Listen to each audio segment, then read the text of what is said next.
নমস্কার। এবারে আমি আমার তিস্তা সিরিজের কয়েকটি ছোট কবিতা পাঠ করে শোনাচ্ছি। আমার প্রথমটি, এ কোনো জাতিস্বরের গল্প নয়।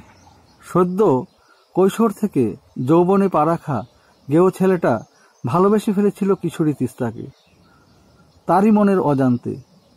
সে কোন জন্মের ফেলে আসা অতৃপ্ত ভালোবাসার টানে। না, এ কোনো জাতিস্বরের গল্প নয়।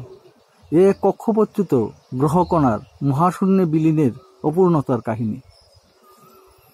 আমার দ্বিতীয়টি, শরৎ আজও আসে।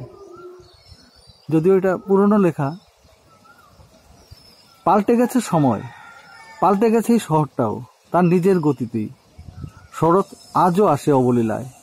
ওই নদীটির ধারে ফোটে কাশফুল, ঠাকুর তৈরি হয় মূর্তিপাড়ায়।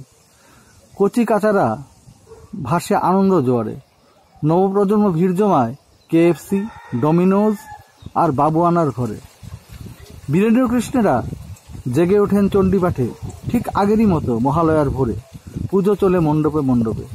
তোমার সেই দুষ্টু মিষ্টি নিষ্পাপ দুর্গা ঠাকুরের মতো সুন্দর মুখখানি আজও ফুটে ওঠে স্মৃতির ক্যানভাসে আমার। কচি কলাপাতা শাড়িটার কথা হয়তোবা ভুলে গেছো তিস্তা, তুমি নিজেও এখন এই ভেসে যাওয়া সময়েরই টানে। আমার তৃতীয়টি, অনন্ত অপেক্ষায়।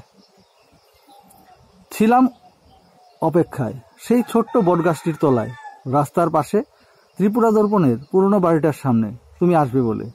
কিন্তু তুমি আর এলে না।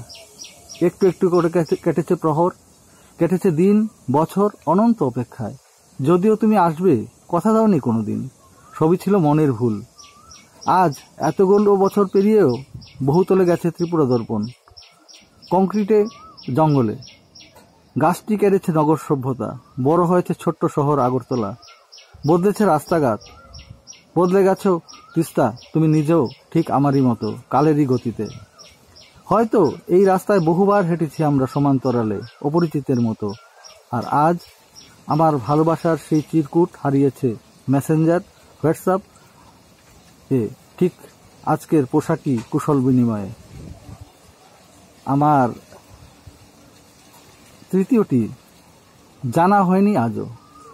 80-র দশকের প্রথম, সম্ভবত 83 সাল, বীরচন্দ্র লাইব্রেরি পুরনো বাড়িটায় হলঘরে বসত স্বরচিত কবিতা পাঠের আসর। কোনো এক শান্ত বিকেল শুনল এক ঝাঁক অশান্ত যৌবনের দিন বদলের আগমনীর দৈববাণী। কে ছিল না ওই আসরে? ছিলে তিস্তা তুমিও, অমিতের সঙ্গে। গেও গলায় শোনালে ভিটেমাটি হারে জীবনের এক কঠিন ধারা বিবরণী।